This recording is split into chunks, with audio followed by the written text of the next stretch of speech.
So good morning. I'm glad that I have a captive audience today. So if you are online, don't think that you have tuned into the wrong channel or the wrong station. I'll bring it back around in the Dharma talk. But Joe shared a song with me today, and the song so perfectly coincided with the kind of mindset that we can cultivate. When we think of the vidyas, we have the vidyas classified into this like holy category. So everything has to be related to we just start thinking in a high and holy fashion and discount everything that we encounter in the world, just in our normal everyday lives. But it speaks of all things bright and beautiful in the universe. And that ties into the 18 consciousnesses. And so today I wanted to open with a song that might seem a little strange if we hung up in that kind of way, in separating spiritual from worldly things. But in case you are, I'll end it with a spiritual one.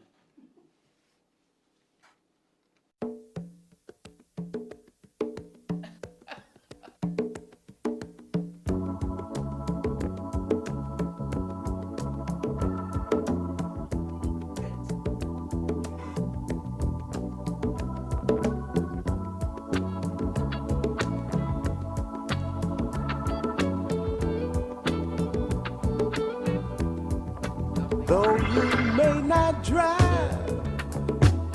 a great big Cadillac, gangsta white walls, TV antennas in the back. You may not have a car at all, but remember, brothers and sisters, you can still stand tall. Just be thankful for what you got. Though you may not drive a great big Cadillac, diamond in the back, sunroof top, digging the scene with a gangster lean, gangster white walls, TV antennas in the back. You may not have a car at all, but remember, brothers and sisters, you can still stand tall. Just be thankful for what you got. Diamond in the back, sunroof top, digging the scene with a gangster lean. Woo.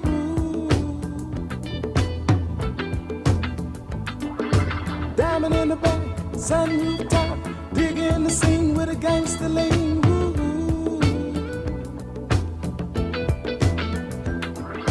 Diamond in the back, sunroof top, digging the scene with a gangster lean. Woo.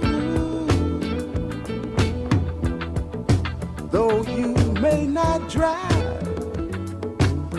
a great big Cadillac, gangsta white walls, TV antennas in the back. You may not have a car at all. But remember, brothers and sisters, you can still stand tall. Diamond in the back, sun rooftop, digging the scene with a gangster lean. Woo-hoo. Diamond in the back, sun rooftop, digging the scene with a gangster lean. Woo-hoo. That's Simon Cage, isn't it? Yeah. No. No? No, that's William DeVoe. William Oh. DeVoe. You know, now the reason why I wanted to play that song is because it's talking about cultivating a certain mindset. You know, we go through different seasons and different times in our lives, times of having and times of lack, times of joy, times of sorrow. That's why he talks about the eight worldly winds. And he's telling us what the key is to finding our happiness in the present moment. And he talks about even, you know, well, first he talks about the cars, and I was reminiscing with Joe because I had a bright green one with white interior with gangster white walls, right? A convertible. And then I had a red one with white interior, and then I got a little bit more dignified and got like the pearl in my later years. But then I think about times when I didn't have anything, and for the last 20 years, the only cars I had were the cars people gave me when they felt like they were no longer safe for them to drive. And so, but I was like just really grateful just to have the car. I mean, to me, it was the same thing as what I'm saying to you. It didn't matter whether it was the fancy car, you know, or whether it was something that could get me there and get me back home. All the same to me. And that's because when one cultivates a heart of gratitude, there is a change in how one sees things and how one understands things. Now, this is a midway shift and sets you up for being able to have a non-differentiating mind. In the beginning, you have a preferential mind, you know, so you prefer this and you don't want that. On down the road, you can develop a kind of mind that is a appreciative mind or mind of gratitude, that whether you have or don't have, you can still be of a merry heart. You can still be happy. And some of that is cultivating and the pathway to that is cultivating gratitude, cultivating happiness for the successes of others, cultivating happiness for other people, what other people have. So at a time when I don't have something, at a time when I'm feeling like I need something, all I have to do is turn my mind to someone else's life and just start rejoicing in what they have. You know, I mean, this is really a practice that we have to undertake. I mean, if we want to have a different kind of mind, so that the mind is not always tied into our karmic situation, but it's tied into a certain mind state that will help us get over the rough times. And if the rough times, and they say sometimes like tough times never last, but tough people do. But sometimes tough times last till the end. You know, I mean, that's just a general tough times never last, but tough people do. Sometimes no way to change things. That's why people have such resentment against death, because they can't change that. And so we can even have an eye towards a never changing situation, and we can be in it with a certain kind of mind state that allows us to find contentment, to find joy, to find happiness. Now, the reason why I wanted to play that song is because that's a decidedly worldly song, right? But the thing is that the song has a certain kind of energy. It had a certain kind of smoothness, had a certain kind of comfort. It had its own kind of lean, where and it dealt with people's aspirations. It was what we called a ghetto song. And for people wanting to get out of the ghetto, out of their hard conditions, they had to have images of people who came from those kind of dire situations and who found some success in life. And so they would sing those songs like, well, I didn't make it out, but my peeps over here, he did, and just rejoicing in the fact that somebody got out. Somebody got out.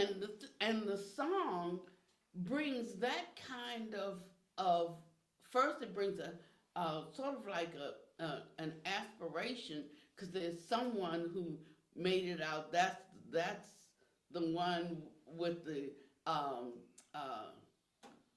diamond sunroof top, digging the scene with the gangster lean, because you just ride all around your neighborhood. Then the other side of that is he takes them right to the other extent of that. Don't be jealous. You don't have to be craving it. You don't have to be mad with them that they have it. You don't have to be trying to destroy it. You may not have a Cadillac at all, but you can still stand tall. And so just by being grateful for what you've got. And so I was thinking about the vidges this morning and how we tie the vidges into, we use our discriminating mind to tie the vidges or the brightnesses, of a Buddha and a Bodhisattva, and to tie them only to what we call spiritual things, And I remember when, coming up in the church, the best singers were in the black church, but they could not cross over. If they had a middle of the road song that dealt with people where they live, then they considered them a sellout to Satan. And so they couldn't, and then they would tell the whole worldwide Christian community, don't buy their records, don't listen to their songs because they sold out. It's that kind of differentiating mind, like they're not singing for God, that they're for, and that whole thing. And it cut off, shut down the very things that, because of the essence of the truth that's going in to the music in this sense, but it could be art, it could be architecture, it could be, it could be anything that brings brightness to the world. And so I think this is where we've kind of gotten things a little mixed up and a little off, and we've left no room for lay people to grow and to expand in a most wonderful way that they can bring and offer things to the world. So we've just left the world on their own, and generally, dastardly people introduce their wares, their products, their crafts, their energy and mind to the world. How sad that is.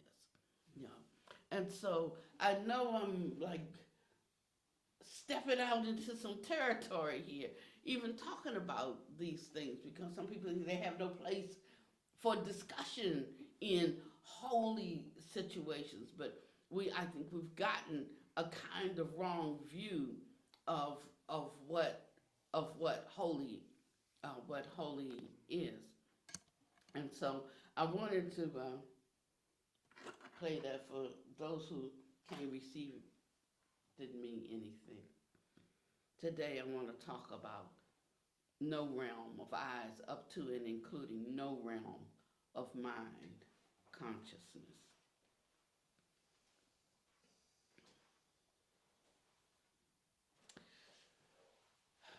no realm of eyes up to and including no realm of mind consciousness refers to all of the six consciousnesses as being empty, and then the six consciousness actually comprise the 18 realms of consciousness, right? Did you know that? You know that, right? There's no such boundary relating to eye consciousness. So when we say no, no realm of eyes, it means that there's no boundary relating to eye consciousness. So since there's no limit, there's no constraint. Not being bound, one immediately transcends the 18 realms of cognition. The 18 realms of cognition are the internal six sense bases, the external six sense objects, right, and the consciousnesses that arise from the contacts. It's like internal base meets external base, consciousness arises. Three of those make contact, and with contact comes what? Feeling. Okay. That's right. These are the 18 realms of consciousness. Why is the word consciousness added to the words eyes, ears, nose, tongue, etc.? It's because without consciousness, there would be no differentiation connected with those sense bases. But it doesn't actually mean that the eye has a consciousness, the ear has a consciousness, the nose has a consciousness. It is actually that internal base meeting external base combined with the sixth consciousness with the mind consciousness. And when those combine, that is the mind consciousness combining with the eye produces like the eye consciousness. So don't you think that the nose has a mind, the eyes have mind. It's speaking of the coming together of the sixth consciousness with the input, the stimulus from the other five bases. That's helpful because I was trying to figure out what's the difference between base and consciousness, but if it's with the mind, then the Yeah. base is something. Yeah. Okay, thank you. So as I clearly explained, when the eye comes into contact with objects of form, the mind consciousness must follow that sense base to generate an effect. Thus, all together, they are the three groups of six. You can tell how very subtle and wonderful our Buddha Dharma is. It is entirely science about human life, the universe, the myriad things, with very detailed classifications. It requires a state of realization and virtue to understand it. You should earnestly strive to grasp it. And eventually, one day, you will thoroughly penetrate the wonderful principles therein. I tell you, today, I'm happy that you are able to hear the Buddha Dharma. That's because after the Dharma is imparted, I believe all of you will experience many beneficial effects since it has already been imparted very clearly. So I now want to discuss the scope of the six consciousnesses. The six consciousnesses belong to the aspect of the mental or spiritual world. They belong to the aspect of thought or spirit. The mental or spiritual activities produced by the six consciousnesses result from the arising of conditions whereby the sense bases meet with their sense objects. And their mental or spiritual activities mainly come from the convergence of causal conditions that arise from all kinds of changes and variations that occur when the six sense bases come into contact with sense objects, and also from the differentiation done by the realm of mind consciousness. For any cognitive activity to occur, it's necessary to internally rely on a sense base and externally connect with a condition, or a sense object. That is, cognizing anything or the activity of cognition refers to a type of actually generated karma action which must include internal reliance upon a sense base and external connection with conditions. Here, conditions mean sense objects. Okay. As for internal reliance upon a sense base, an example is your I sense base, which belongs to you and is designated as internal. As for the external connection, that we refer to the object or something that you see. That is a state of form or actually seen.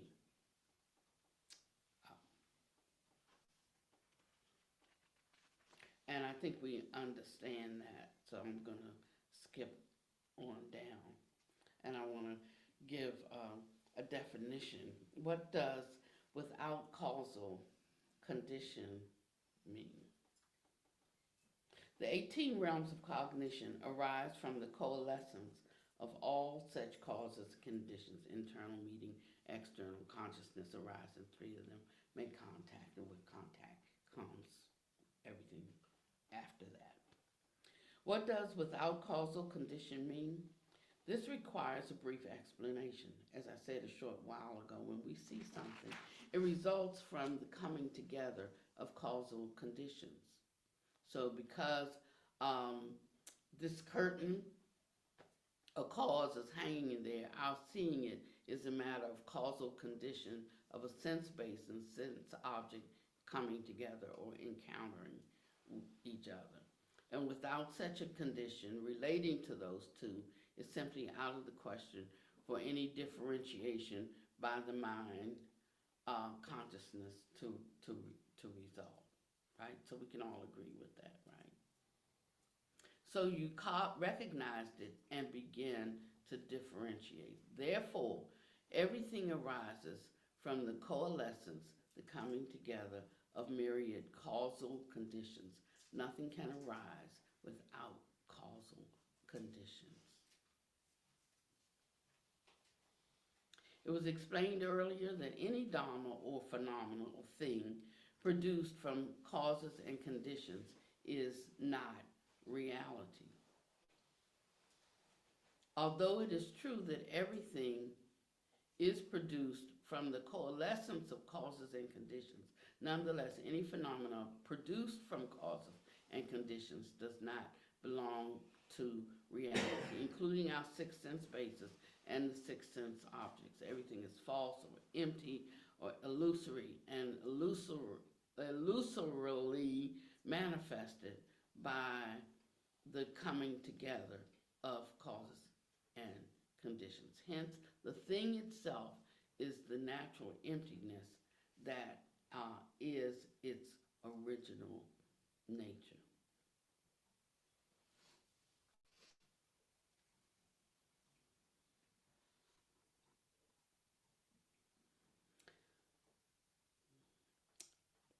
That's something that if we really, just those 2 sentences, if we really reflect upon them, sometimes we'll hear something and right away the mind says, oh, okay, I get it, that makes sense. But does it really make sense to us in a way that that makes it useful and the actual view we hold as we go throughout the day? I mean, for me, I would have to say no. It's like that's a thing I know. That's not a thing that I hold because I'm constantly caught up in things as real all the time, almost all day long. It's just occasionally when I'm in Dharma or I'm reading Dharma, or somebody's talking about Dharma, that, you know, how you had a picture of one half is a woman and one half, I don't know, horse head or something like that. And, and, uh, and it's like 90% or 99% of the time, I'm seeing the horse head, and 1% of the time, I'm seeing the woman. But once sometimes I can't even see what the other figure is, you know, and then it tells you, and then once it tells you, oh, like, I see that right there. You know, so the next time I go to it, like in 10 seconds, I still see the woman instead of the horse head. Then in 20 seconds, in a minute, I still see the woman instead of the horse head. But I go and look at it 2 days from now, horse head, you know, because it was only for that period of time that I was elevated into a certain state through the sharing of the the actuality of the woman that I could see it. Otherwise, I just reverted back to what I always see, reverting back to what we always see. And so many times in our life, that's what we do. We hold the Dharma for 15 minutes after the Dharma ends, or we'll read something in the morning that just has us swinging on the rafters, you know, and then the phone rings and we get into some other conversation, and then we go back to reading, and the reading sounds very ordinary because we've lost our footing in that particular state that we started vibrating at, you know, and they're like, we just right back to our ordinary selves. And so we're always starting over. We're always starting over. But if we, yes. No, go ahead. But if we, and that's why we have to take these things bit by bit and keep to it. It's like taking a piece of, I'm just using steak because you have to really chew it. You know, I'm not advocating meat eating.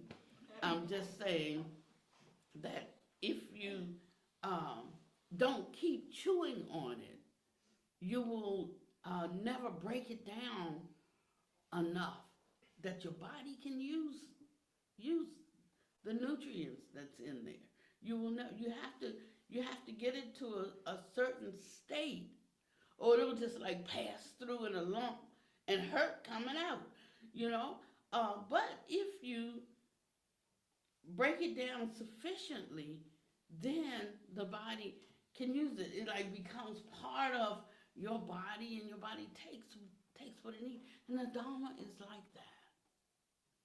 And that's why we have to take it in small parcels. And we have to not hear something and say, whoa, that was good. Like, whoa, I just had an aha moment. And what we having for lunch today? And just go right off into it. And then that thought never even comes back until you hear it in another Dharma talk 3 weeks later. And you're like, oh, I know that. You know, because here we know it. But we have not chewed on it sufficiently until its nutrients become our own body's nutrients. And so I recommend, and I'm encouraging that less can be more, and that one can stick with something until they penetrate it to a successful level so that they won't fall back. And if we think about it, we can actually see how much we are growing, how much some of these concepts that we thought we didn't think it didn't make sense. We just thought we wouldn't have the capacity to really like penetrate to the truth of it, but how much we have. And I'm going to tell you something that he says today about really penetrating the truth of emptiness is the fundamental, is the primary, he used the word first, is the first thing. It's just that it takes some time, so we just go for some low-hanging fruit, you know, something that we can grasp. But the truth of the matter is that if we grasp this, it's like snatching the tablecloth on the table. Everything will fall off the table. You know, if we really devoted our time to grasping this, then everything that we add to it, being seen through this lens of emptiness, would have a different impact on us. And even though we started, like I talk about the pass-through barriers, Dharma that passed. the Dharma that pass through barriers. It is meaning more and more to me every day. And then he was talking specifically about like whatever's your biggest obstacle, working on that first, that the thing that you find the hardest to give up, that you know you need to abandon. He said start working on that, and we always believe start with a little thing, and then you have a little success with that, then go to another thing, and a little bigger thing, a little bigger thing. He said no, go straight to the biggest one first. And when you knock that one down, all the other dominoes topple down. Put all your effort into that one thing, and so on. It only applied to that at the time for me, overcoming unwholesome behavior, or overcoming habitual tendency that made me not like live up to my own true aspiration, you know. But now I see the principle. That's the thing about principles. When you understand a principle, you can throw a smattering of it over there, and it can apply to something over there, and something up there, and something down there, because the principle works. And now I see it everywhere. You know, everywhere. Like no matter what I'm trying to undertake, I see that particular principle. Now I'm not saying that I walk in that principle. I'm just saying I see it right now. But if that's what keeps coming up in my view, after a while, everything else will push. Starting to go to the back. It starts to move to the background, and you can tackle the most pertinent thing that besets you, and then you start to have a kind of success in your endeavors, in your Dharma practice, in your relationships, but the principle has to have its movement in you. The principle has to start resonating. We liken it up to turning the wheel. He says,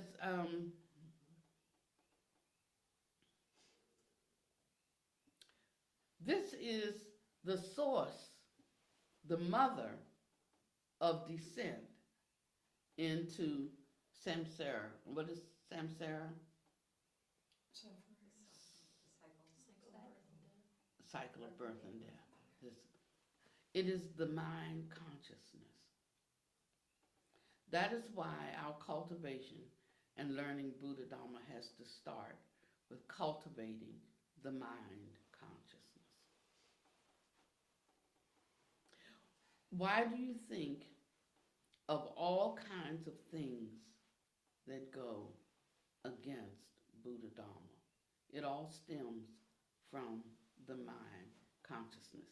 Now, we had some pretty tough news the last few days,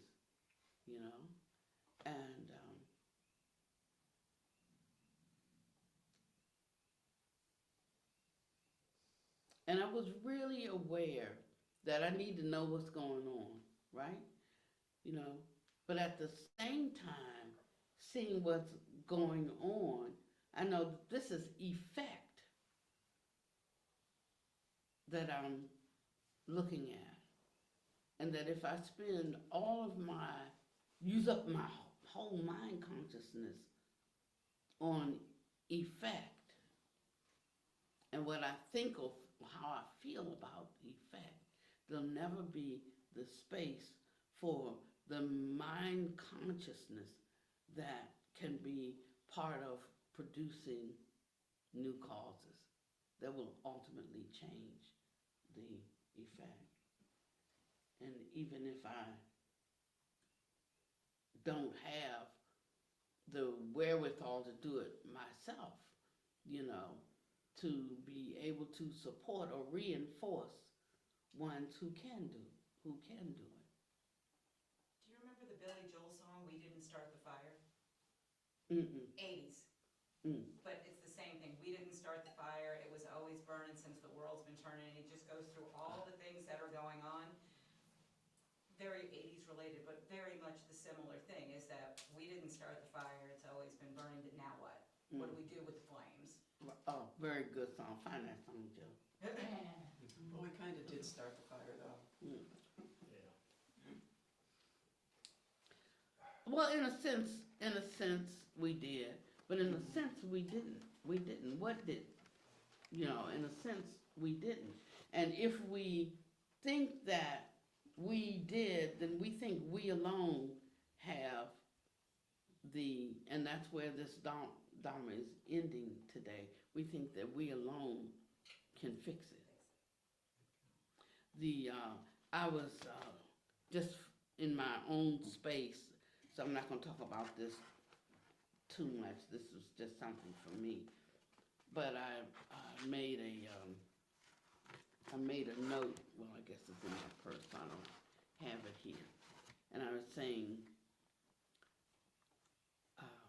Person's right behind you, on your chair. let's see if I have it.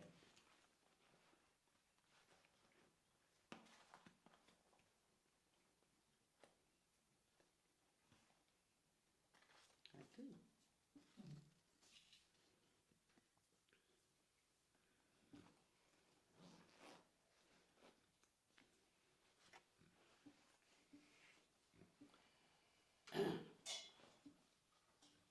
And we pick our battles depending upon what has the most meaning for us. And we need some people over here and some over there working on something and some over here working on something.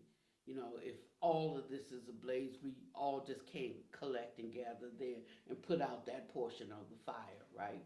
We've got to be all over the place where to contain, and each one should be operating in the area that is complicit with and equal to their state of consciousness.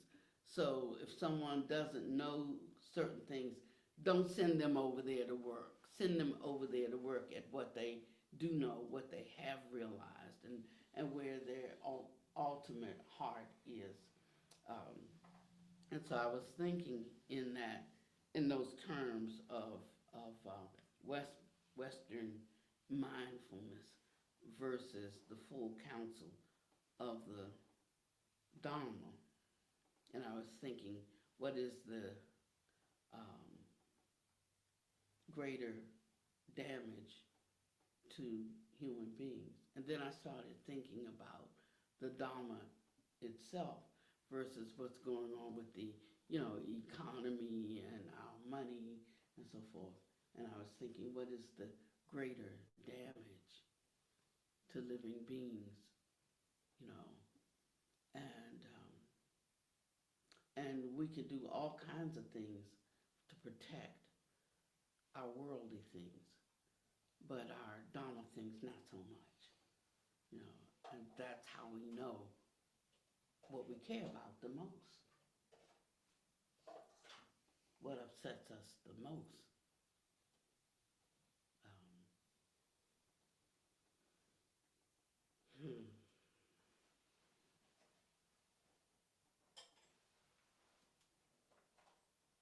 And that's when I got up from watching 2 hours of CNN news this morning and got out my Dharma book. Because when I asked myself what counts the most, to me it was the Dharma. And so I'm always evaluating what I truly think, how I truly feel, and what I truly believe. You know, because it has a difference in the effect. Why one person's words have a powerful effect that can shift conditions or change another person's mind or help them see a condition differently, because it has to do with how real that is, you know, to the one who is offering the advice, whether it's true insight, or whether it's deep insight or whether it's shallow insight. That's what I mean. So two people can say the same thing, but the penetrative power of whatever was said actually depends upon a person's state, which actually depends on how true that is for them, you know, in their heart, even if the mind consciousness has not allowed it to come to perfection.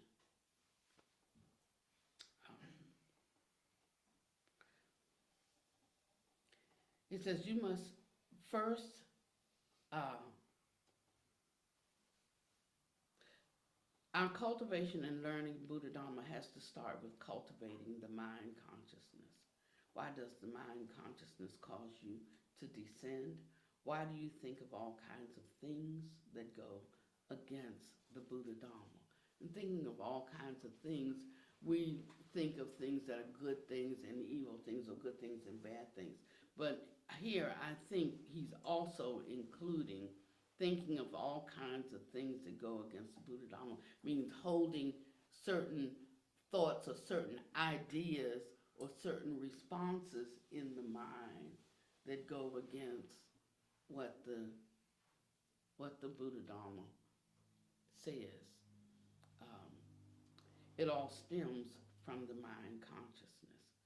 Hence, you must first let go. You must first abide in the state devoid of form and characteristics. Basic skill must be like that. You must first attain the state in which the prior thought has gone and the future thought has not yet arisen.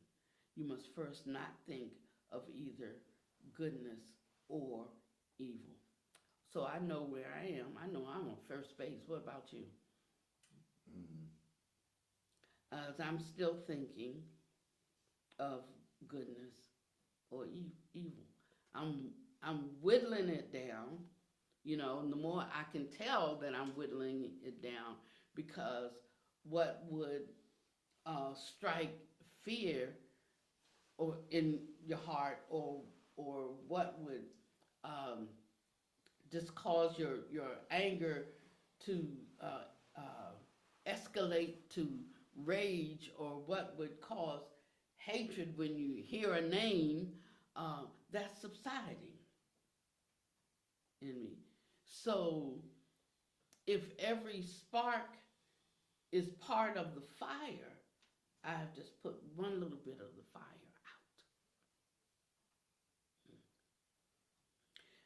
And sometimes doing that allows a space that something else that is really helpful can slot into that space. Nancy sent some pictures from Saturday, and I was looking at the pictures, and I was like, that looks like Main Street. So I asked Nancy, was that Main Street where they gathered at the courthouse to let to voice their displeasure, and to let the the president, the government, or whatever know what side of circumstances they stand on. Now I said, oh, I didn't know. I'm always watching CNN. It's not telling me what's happening in Hendersonville, you know. So I said I need to pay more attention to what's happening right here. I said because I would have gone. 1,000 And people so- showed up in Hendersonville. Hmm. 1,000 people showed up in Yeah. Hendersonville. Yeah, that's huge. That's huge. You know, but I said now I would have showed up, but I wasn't showing up to petition against the president. I'll tell you why I would have showed up. I would have showed up to bring comfort to my neighbors. You know, I would have showed up for my neighbors. Not necessarily to fight evil or whatever, but just so that my neighbors know that I care. My neighbors know, and that we have each other's back. It felt like community. Mm-hmm, It really felt like there was bipartisanship of, I don't know why you're suffering or you're suffering or you're suffering, but let's all care for each other. Yeah, and so, you know, so sometimes, you know, it's not what we do, but it's the basis from which our conduct or our action arises, you see. And that's different things for different people at different times, and that's different things for different people at the same time. That's why we do better not to like judge what others are doing. Just know the motivation of your own heart. I mean, if we did that, so much of our problems would resolve themselves, but we're too busy using the mind consciousness to differentiate, you know, that we don't put the effort and the activity. We just can't look here too long. We just can't take it. You know, our go-to is out there. And hate only ceases by non-hate. Hate only ceases by non-hate. Yes. It's helpful that you explain why you would have gone, because yesterday when you sent it, I was so confused. I was like, wait, what? You know, so I just really sat there because I was like, I wouldn't have gone, you know, to have protested at all, but when you explain why, it like, there's so much more power behind it. Maybe a new Freedom, gathering, actually, freedom. maybe a new gathering, Mm-hmm. instead of reacting and responding, Yeah. bringing brightness into, Yeah. bringing something into being instead of reacting and responding. Yeah. Yeah. Yeah. So you have to know your own reasons, and then you have to see whether your reasons line up with the Dharma. If they don't act yet. Find out the proper mindset, and then if you still feel like you can go, go. If you don't feel like you should go, don't go. And there's nobody to judge you about that. I'm just telling you the reason why I would have gone, you know. But if they had been, you know, carrying on, I would have left, you know. But I had something that I know I have something that I can bring to a gathering that's more than just my fear and my aversion, you know, and my view. That's what I'm saying. There's a power in knowing not just what you stand against, but I think the true power comes when you know what you stand for. When you know, I'm for you, what I hear you saying is you stood for unity. I think it's very important to know. Well, I won't say that I stood for unity. Inwardly, I feel unified, so I can be present there. You know, so in that way, I don't really stand for any of it. You know, that I do stand for the Dharma, which I think supersedes and covers. It allows us to cover every condition the best we can, according to how we have cultivated ourselves. So it might look like we stand for this or we stand for that, but I remember reading one time in the Bible, and the Israelites were going up to battle. You know, if you came up with the Bible, you can't say Israelis. It's just the Israelites, okay? and we were going, and the priest started praying, and they were like, and they were praying, God, are you with me? And God said, no, but the question is, are you with me? And so it's kind of like that, you know. There is still our self interests that we have to that we, you know, have to recognize and reckon with. And that's the whole juggle. That's the whole balance that's required. I mean, everything basically that needs to be said about the Dharma can be said. I mean, you could just take a week and you got the whole shebang. But it's how you unpack that and actually use it, you know, every day in your life. That's where the challenge comes in, and it's mostly that leaning to the left and leaning to the right until we're at that non-discriminating place, not the good discriminating place, but the non-discriminating place. And when one can really grasp and see the empty nature of things, you can't put this in words, but the more, not that you sit with it, but the more you are active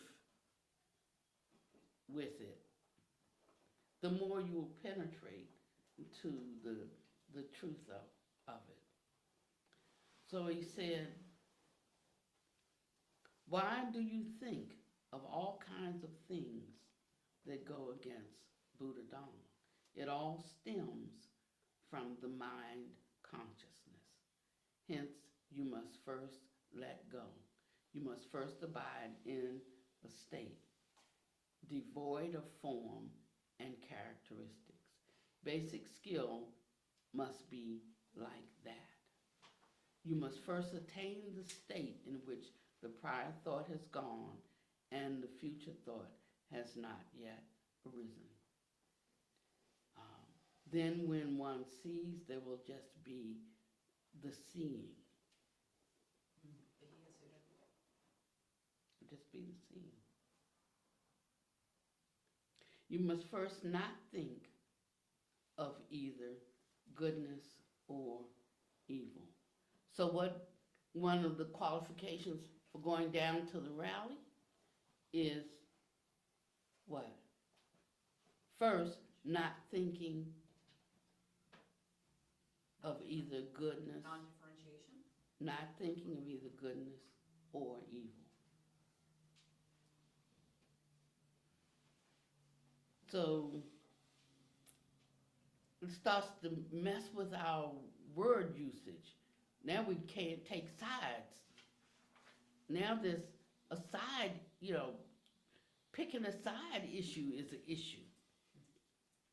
You know, Because if you go to doing that, you're contributing to the problem. you, There's yeah, gonna be enough people on one side or the other, you're just contributing to that problem. yeah. I mean, this is very, very subtle. We have to figure out how to walk it out. You know, sometimes we know that without any action, nothing's gonna happen. You know, so we know we need to put forth some action, but until we get into that neutral place, our action is gonna be misplaced. That's why I said the bad thing about war is, you know, for the victor of a war, is that the other side is going to be constantly plotting how to take whatever you gain back from you, how to go to war with you again. So the victor is not really the victor, you know, and so that's what's wrong with the side taking, but being able to come to a non-differentiating space. Now, obviously, that's not easy, and it's not the ordinary mind. But our problem solving occurs with us using our ordinary mind or trying to solve problems with our ordinary minds. And until we can really understand that we cannot solve these problems with the ordinary mind, you know, then it's more like you're just showing up as opposed to coming to champion something. Understand what I mean? Yeah. It's like that. He said you must first realize the emptiness of causal conditions, the myriad things. And to realize, to be able to realize the emptiness, you must cultivate your conduct. So if the Dharma tells us, you know, that we can't hate, but we cling to hating, then we can't realize the emptiness. So a lot of times we think this is so hard of a concept to realize, but it's really about us letting go of our view of goodness and evil. That's probably the hardest thing for good people to do. I'm sure it is. That's why he's pointing us. No, we're good, we're already good. But he's pointing us to one more thing that's needful with all of our goodness. One more thing is needful. And he said, because what that does is it lightens your karmic forces. It lightens our karmic forces. And our karmic forces is what keeps us from seeing the true nature of things.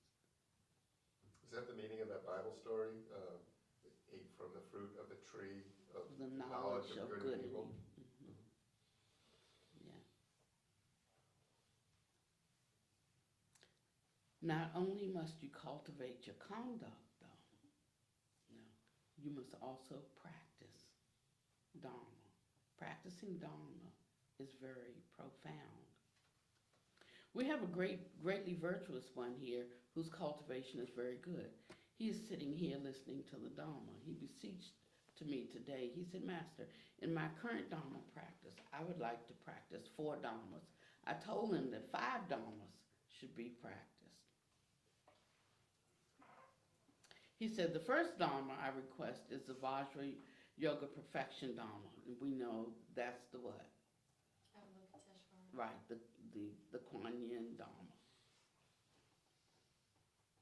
We have that one. So then I would like to practice the Great Perfection Dharma. I said, very good. He said, secondly, I would like to practice the Long Life Dharma and the Apoa Dharma. I said, very good. What he said was very good.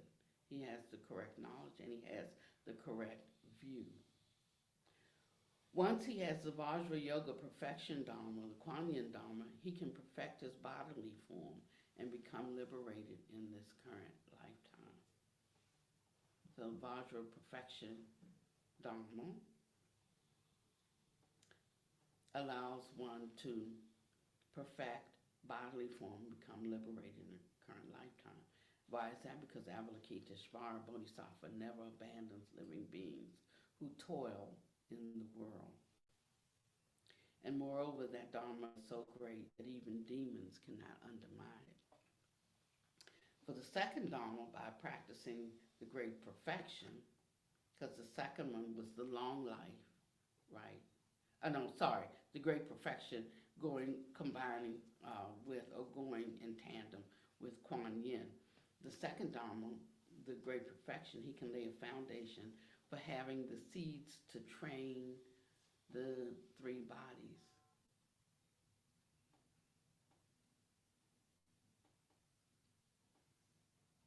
Lay a foundation for having the seeds to train the 3 bodies.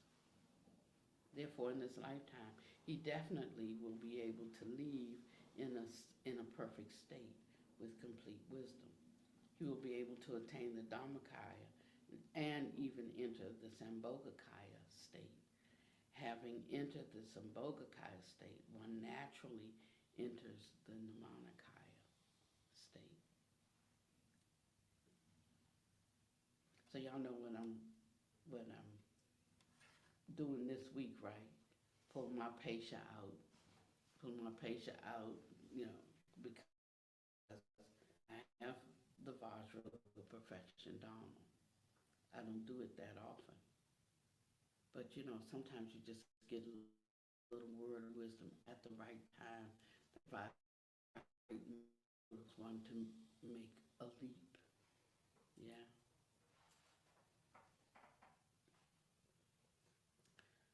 I also have the long life Dharma. Y'all know I'm not practicing that one, right?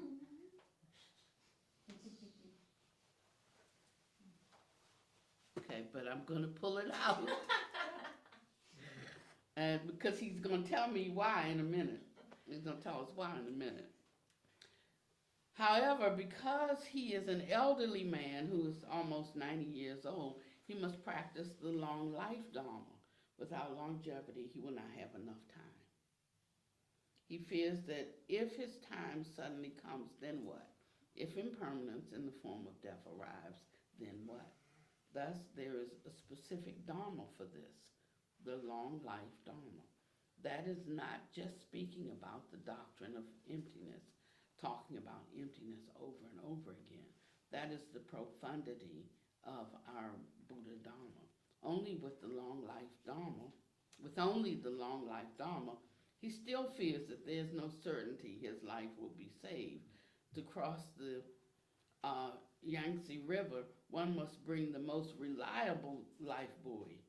He said that if by chance the ferry boat he is taking capsizes, like he doesn't have enough time to correct behaviors, he doesn't have enough physical strength to make it. Is like this is my life raft, my body, right? So just in case I want to have a bigger life raft. It says that's why he wants to practice the Polo Dharma.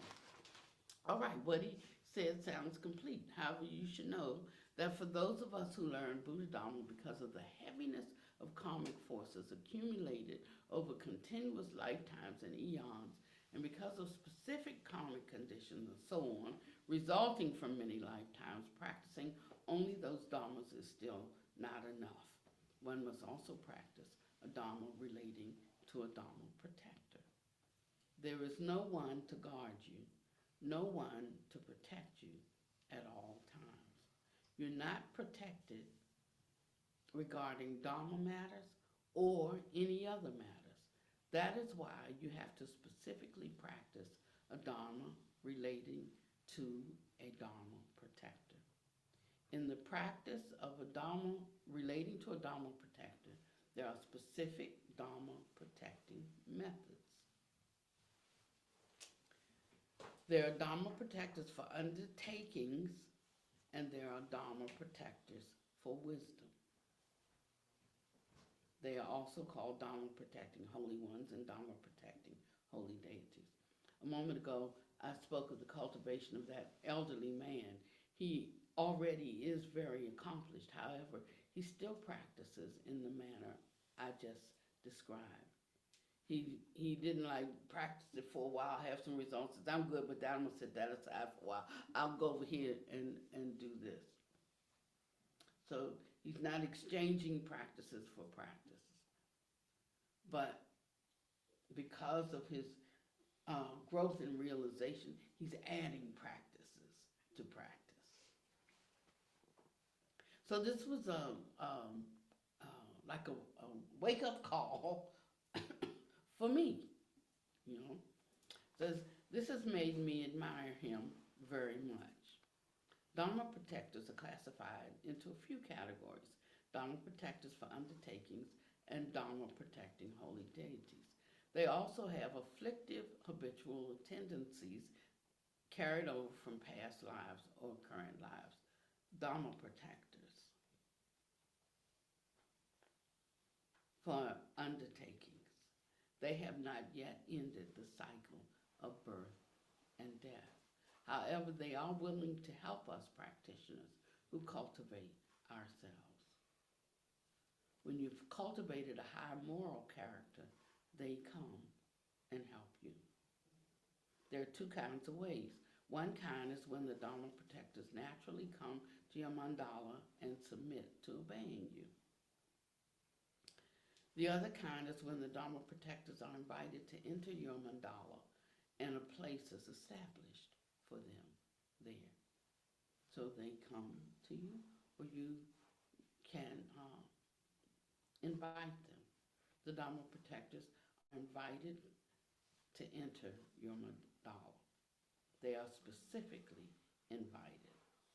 This requires having the method of practice, a method of practicing a Dharma related to Dharma protectors, to invite them to come. Then they will help you in your good undertakings. However, they conduct themselves in accord with the teachings of the world-honored Shakyamuni Buddha, and they pay particular attention to bodhicitta in the ultimate sense, the Mahayana aspiration, and they will look to see whether you act to benefit living beings. Once they help you, they will look to see whether you truly do things for the sake of living beings. And if you do not, they will be unwilling to help you. Additionally, when they see the cultivation is not good, they will leave you. However, since they are Dharma protectors for undertakings, they belong to the category of ghosts or deities who have not yet ended the cycle of birth and death. So they still have some selfish and impure thoughts and have not severed afflictive habitual tendencies. They come to protect you because they covet your merit. So when we think about us getting together and us being on one accord, we're thinking about human beings, but there are lots of other beings. And I won't say like in the world, or like this is our world, so we don't, but all together, we are all together. So sometimes because we neglect some activities, that's like the storm and the person's calling on God to save them, and then they drown, and they say, God, I went to heaven, I called and you didn't save me. So I sent a boat, I sent a helicopter, I sent, it's something like that. So we shouldn't think that they're only human beings in this world. That is part of our selfishness and our self-centeredness. And so we're not able to take advantage or benefit from, the interrelationship between human beings and other beings that are actually in this world, appearing in this world, that can benefit us. And the reason is because our sixth consciousness cannot accommodate them.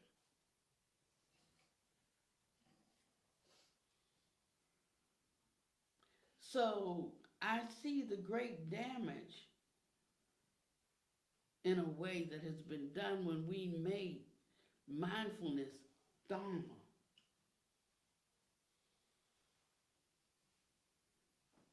Because there's not the space in the indoctrination for that. So we only get a small part of the instruction that's mostly relying on ourselves. And it's so sad to me. Even thinking that we're doing a good thing.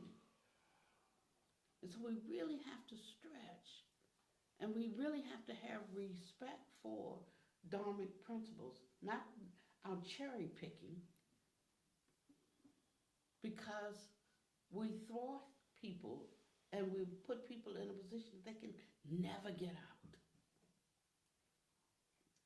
That's more important to me.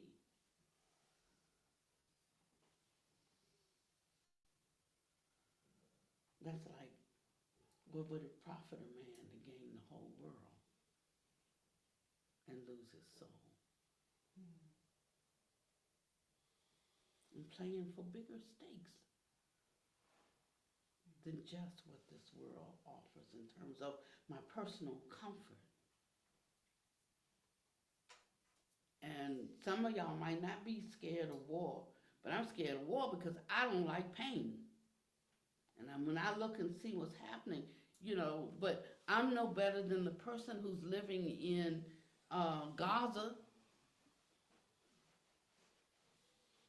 to the woman who's running down the street carrying her bombed on dead baby. I'm not better than she is.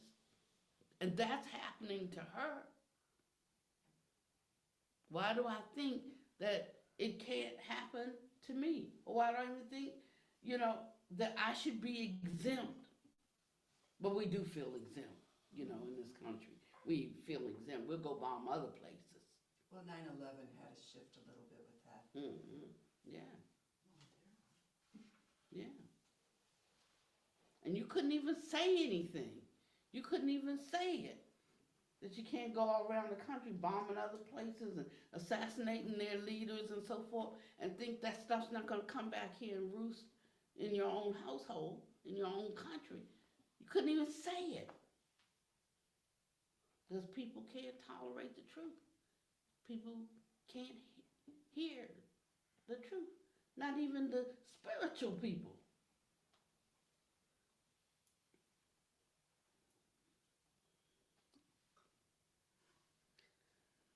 So he says, when they see that your cultivation is not good, they will leave you.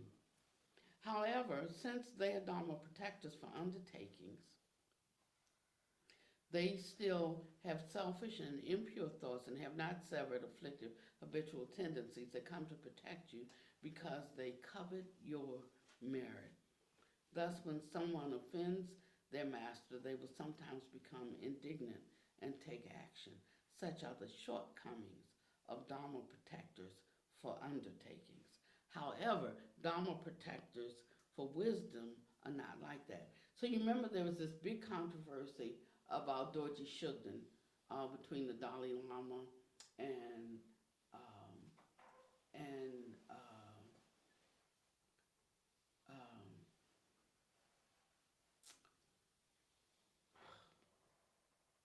New Kadampa, the leader of New Kadampa. Sam Rinpoche. Yes. Oh, I was And just gonna say they that. both had the same Dharma protector, Dorji Shugden. So then, the Dalai Lama made a declaration that anybody who had Dorji Shugden as a Dharma protector was against him.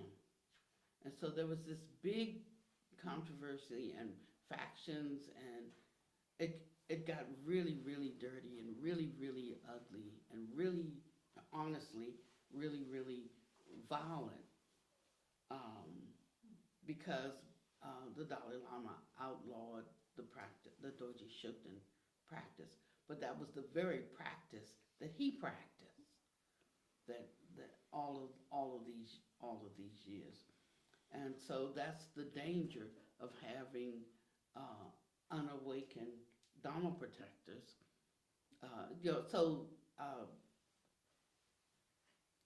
Because they will help you. It's like you have a neighbor. I had a guy, and he was a bad guy. He was in the neighborhood, but he liked me. So you better not mess with me, because you mess with me, you're gonna have to deal with him, because he was gonna protect me. It wasn't like a romantic kind of thing. It was, I was one of the kids in the neighborhood.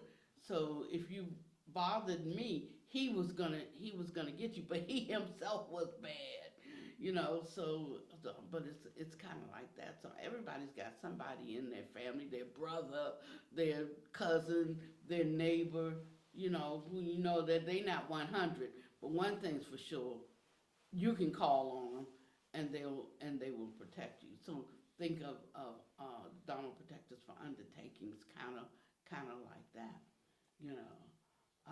Even in the Bible, when they speak of gods or we might call them the higher devas, or he says, but mine is stronger than yours is. My God is stronger than yours. God is, and these kinds of things. We're not saying that these beings don't exist, but they're different levels of purification, levels of awakening, and I tell you, I will call on God in a minute. It's just that I have a different sense of the classifications. The more I learn the universal principles, or learn about the construct, or penetrate the construct of the universe from where I'm seated at the moment. And so I think that's all I'm going to say about that right now. He says, however, Dharma protectors for wisdom are not like that. Dharma protectors for wisdom have the state of realization of a Mahayana Bodhisattva. They're only concerned about protecting and supporting your advancement on the correct path. So that means that you may be doing something, and it could be something good, but in the doing of it, let's say that you get prideful about it, like this is mine, I made it, and that pride creeps in, then that's going to be a hindrance to your path, and they will shut you down. Even though the thing you're doing might be a good thing. You're creating a beautiful thing. You're making a wonderful thing. You're setting up a great space. But it says that if it's going to they're only concerned about protecting and supporting your advancement on the correct path. So sometimes when we are prohibited or from something, or we sort of like get shut down for something, and it seems like it's a very bad thing, or who ain't praying, or who's not, like our mind kind of runs right away to that thing to look to see where the fault, but sometimes this is just about having to shut something down that could be good, so that you can enter in your true great wish, which you don't even know what it is yet, because you haven't penetrated to that state of realization. But it is for you. And so they will cut off that avenue of what we would consider growth or prosperity or whatever, to get you on the right path, because that's what they're concerned about. And so when we come upon when obstacles come into our life, these are the questions that we should ask. You ask the question, you'll get the answer, so that you understand why sometimes things are cut off. It's not always because they are not a good thing, but because it's a good thing that would be bad for you because of where your state of mind is. It says they usually do not care about minor harm stemming from ignorance and the afflictions, or about karmic retribution that emerges from the law of cause and effect. I think as I need to close.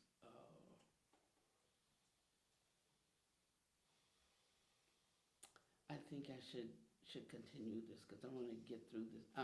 Next. That clock up there is 5 minutes fast. Oh, so y'all did that for me. Y'all faking me out.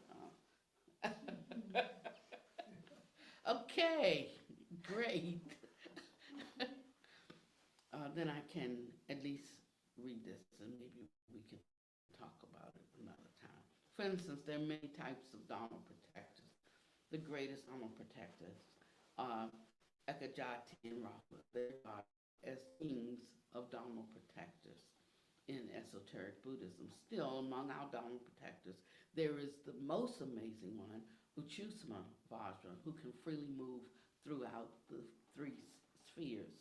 Although he is a Vajra being one can practice Dharma relating to him being a Dharma protector. This great Vajra being is an Imanakaya of the world-honored Shakyamuni Buddha. Any Dharma protector who sees him will prostrate to him because Shakyamuni Buddha is the supreme leader of Buddhism in the Saha world. Dharma protectors of esoteric Buddhism also include Mahakala, Dakinis, and others. All of them are Dharma protectors. What type of Dharma protectors are they? They are Dharma protectors of Tantrayana and Mahayana Buddhism.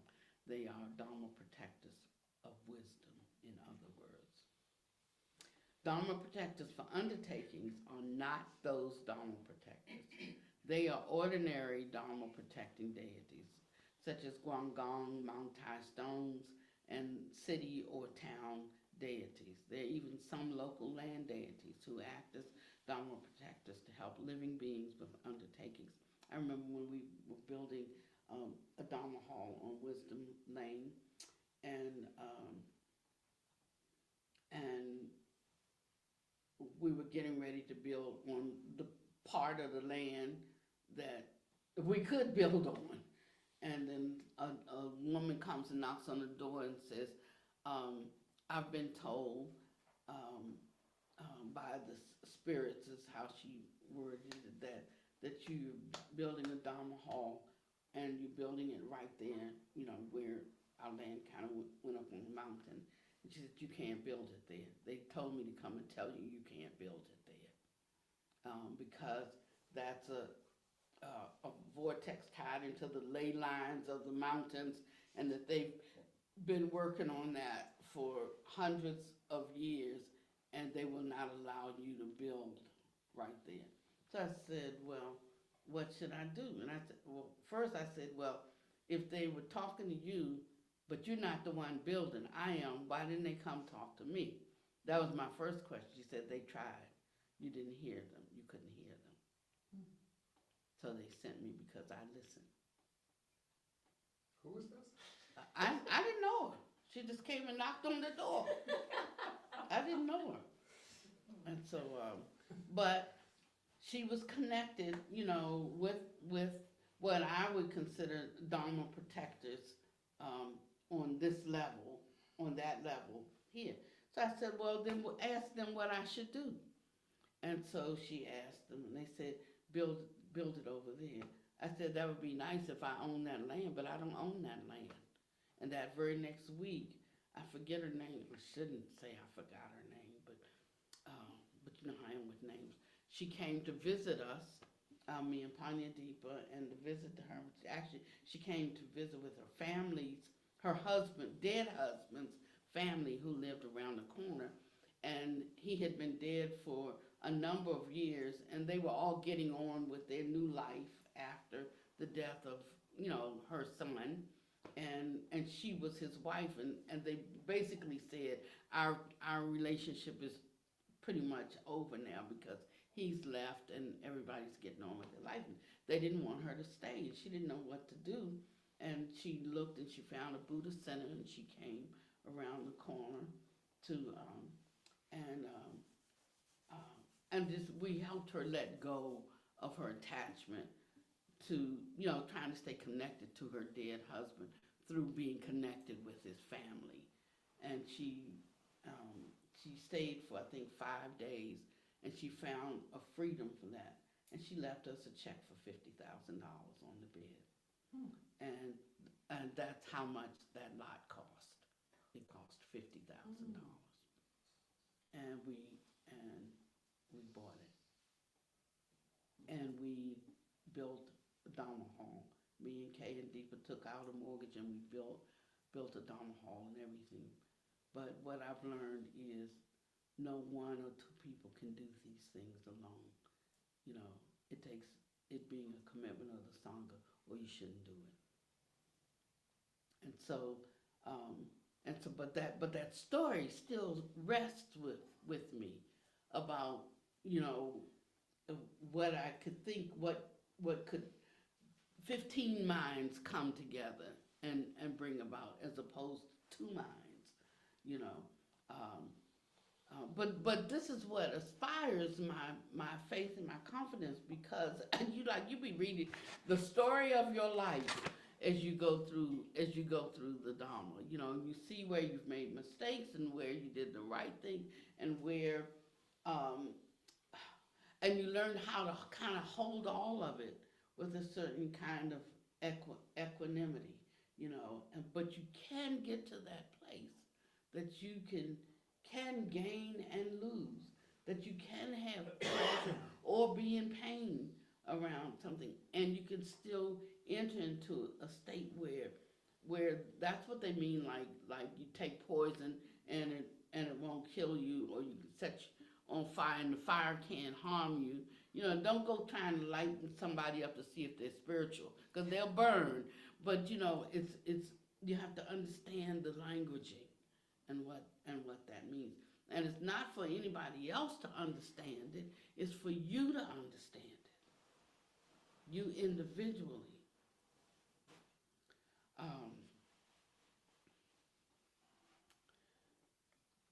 So therefore, Dharma protectors are indispensable to us. In addition, we should practice making offerings to those who are above, as well as giving alms to those who are below. Okay, that's a good place. That's a good place for us to start. Can you take us out?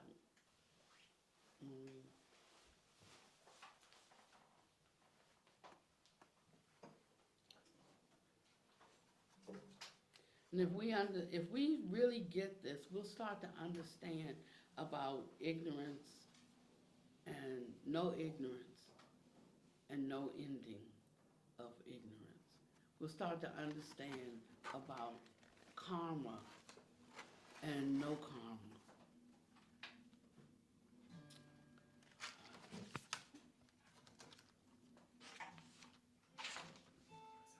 And our world will start appearing in the way, in accordance to our understanding.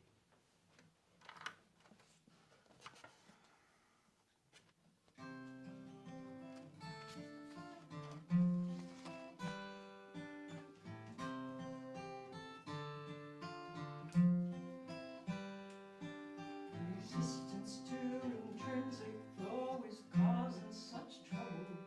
Holding on to what I want is impossibly tough. It slips right through my fingers and it pops like a bubble. Reality is calling my bluff. Yeah, it's all about changes. How everything changes.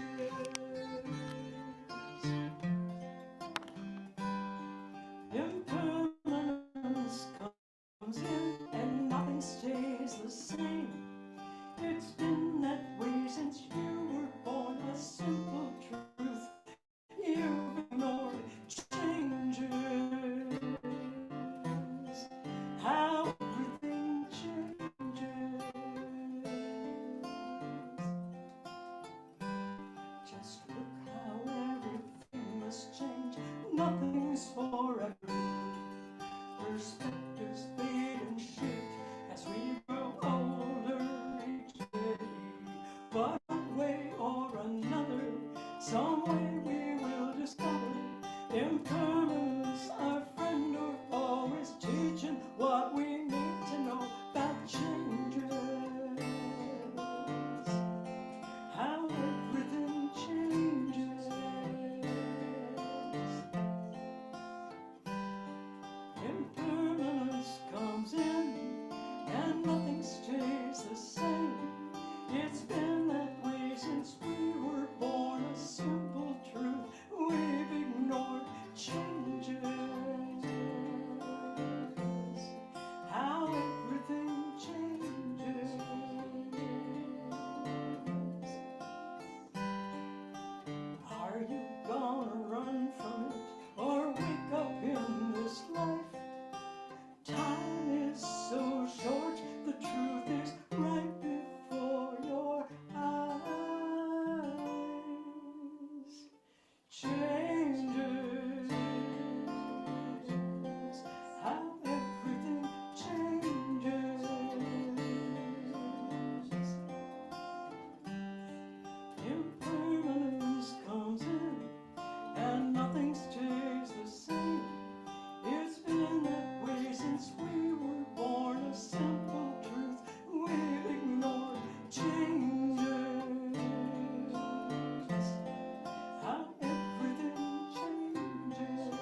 nothing stays the same. It's been that way since we